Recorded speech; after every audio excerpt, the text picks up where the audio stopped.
Guild Wars 2 is a very player-friendly game in that it tends to respect the player's time and investment a lot more than some other games. But ironically, it's not the easiest game to get into for new players, especially if you're used to playing other MMOs. I've had a few friends who have tried to get into Guild Wars 2, but kind of struggled because the game doesn't really explain exactly what you should be doing, and that's intentional. You're supposed to just do whatever you want, but if you're used to a traditional RPG structure with a very linear path of progression, Guild Wars 2 probably just doesn't make much sense. So this video is for the type of player who has played Guild Wars 2 and maybe stepped away from the game because you didn't really know what to do once you hit level 80, or you're totally new to Guild Wars 2 and just feeling lost. I'll attempt to help you get up to speed as quickly as possible, or at least as quickly as you want. The biggest thing to keep in mind here is that Guild Wars 2 is a game based around the concept of horizontal progression. I'll eventually do a video that delves into this more, but here's the TLDR on this. Most games, especially RPGs, follow a linear, vertical progression path, where the goal of the game is to always climb to higher and higher levels and character stats. Guild Wars 2 doesn't do this. You have your initial climb to level 80, and there are lots of other systems you can progress, but it doesn't take long before you hit the max as far as raw stats go. This is by design. The game doesn't expect you to keep running on a treadmill, but instead you're free to go do other things that will improve your character in other ways. So instead of pushing your item level to the bleeding edge or whatever, you progress your character by doing, well, pretty much anything else in the game.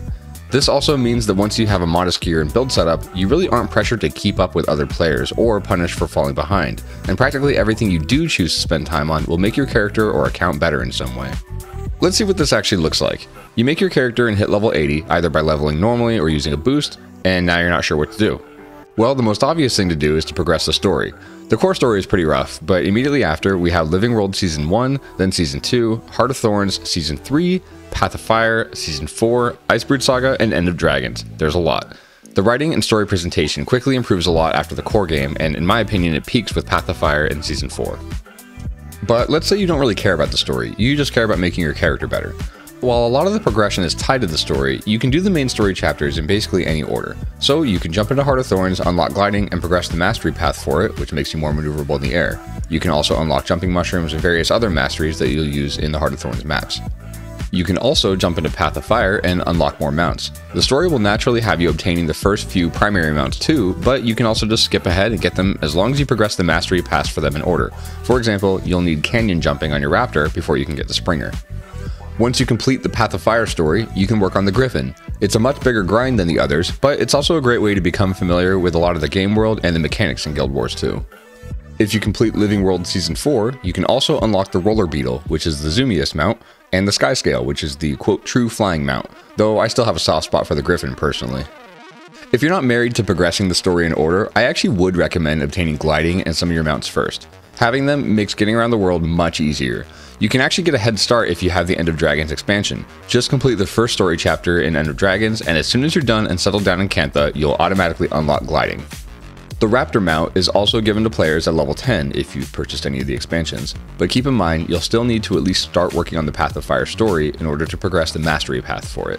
Also, I've mentioned Masteries a few times now, so let me just explain what those are in case you aren't familiar with them. Once you hit level 80 in Guild Wars 2, you'll be given access to various other paths of progression called Masteries. From now on, whenever you gain experience, it goes into whatever mastery path you have selected.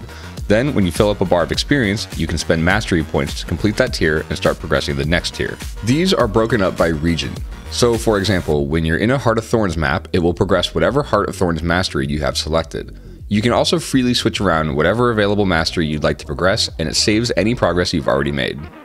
Mastery points are found around the maps for the respective regions and are also rewarded for completing various achievements, like challenges, certain collections, or story episodes.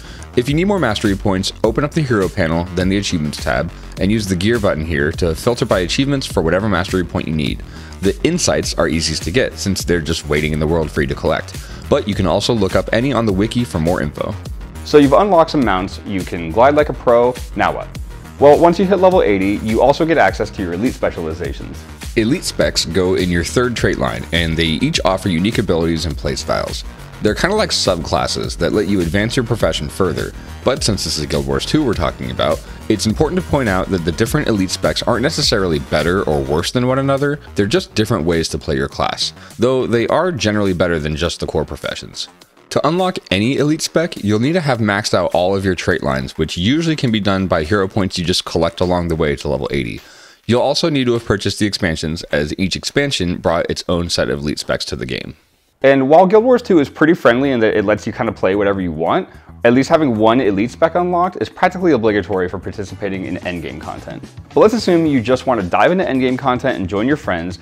You probably don't want to go grinding hero points just to get there. So a great way to get them is by joining a hero point train. Hero point trains are basically big squads of players where the commander will take everyone around a few maps to get as many hero points as possible as quickly as possible. They usually take about an hour to an hour and a half, and you'll end up with around 300 to 330 hero points. They're most frequently done in Heart of Thorns, so you'll at least need to start the story for that or warp to a friend who's already there. Most HP trains start at the first waypoint in Verdant Brink here. You'll usually need a Raptor mount and gliding to complete them. Sometimes having other mounts and masteries help, but they usually aren't required. HP trains are often advertised in the LFG panel before they start, and sometimes you'll even see people advertising them in popular maps like Lion's Arch. So keep an eye out for one, join up, and then just meet the commander in Verdant Brink or wherever they say their starting map is. Also, if you get there and you don't see them, look at your party window in the top left of the screen. If you see a bunch of empty boxes, it means these players are in another instance of the map. Just right-click on one of them, preferably the commander, and click Join in Map Name, and it will bring you to their instance. Hero point trains are a little hectic the first time you run one, just because you're trying to keep up with a massive Zerg rush of people. But just follow the commander and pay close attention to the chat box, as they'll continuously provide instructions over the chat. Most will also place markers across the map, so be sure to follow those markers in-game as well as on your mini-map. Once you're done, don't forget to tip your commander. It's a lot of work to organize these. If you're into gearing your character, you might also start thinking about crafting a legendary weapon or start working on legendary armor. These are pretty massive undertakings and can either be extremely time-consuming, extremely expensive, or both. If that sounds daunting, just know that they're also completely optional. Ascended gear has the exact same stats. Legendaries are useful because they can be shared with your alts, their stat prefix can be swapped on the fly, and they have unique appearances or audio or visual effects. They're mostly a quality of life upgrade, but they make for great achievements to work towards too. And they'll never be outdated or replaced with better equipment, so you know the work you do won't be invalidated if you take a break from the game or log in a year later.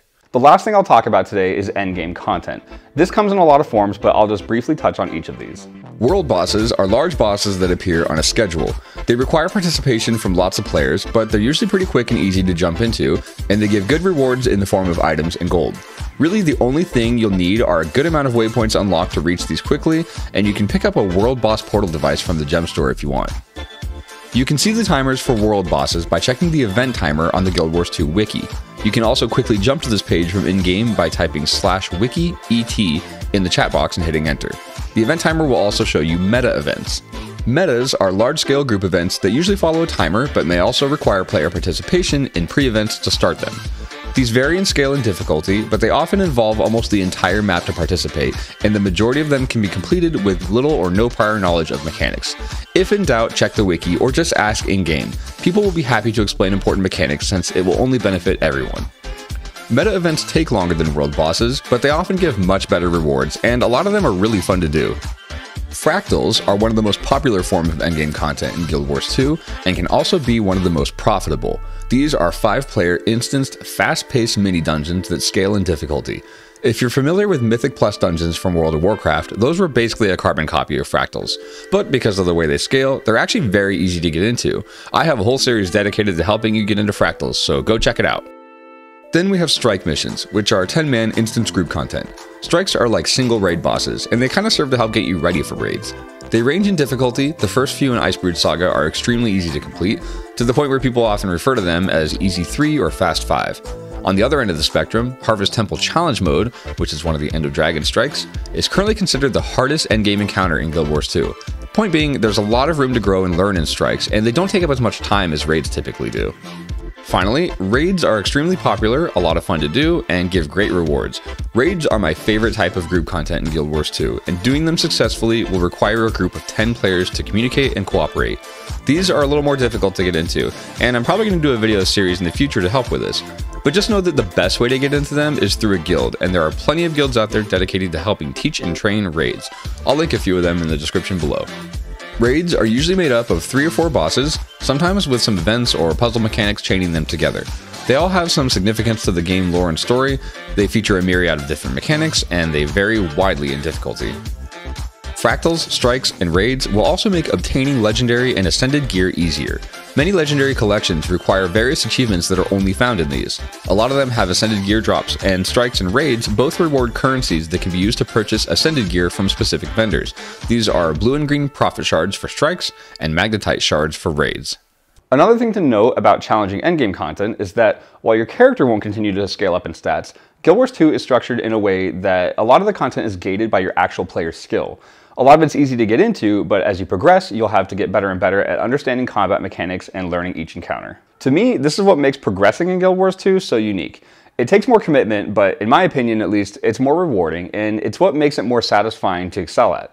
Getting better at playing your profession and learning how and when to use your skills will make your performance demonstrably better in challenging endgame content, and I value that a lot more than just cranking the stats up through the ceiling.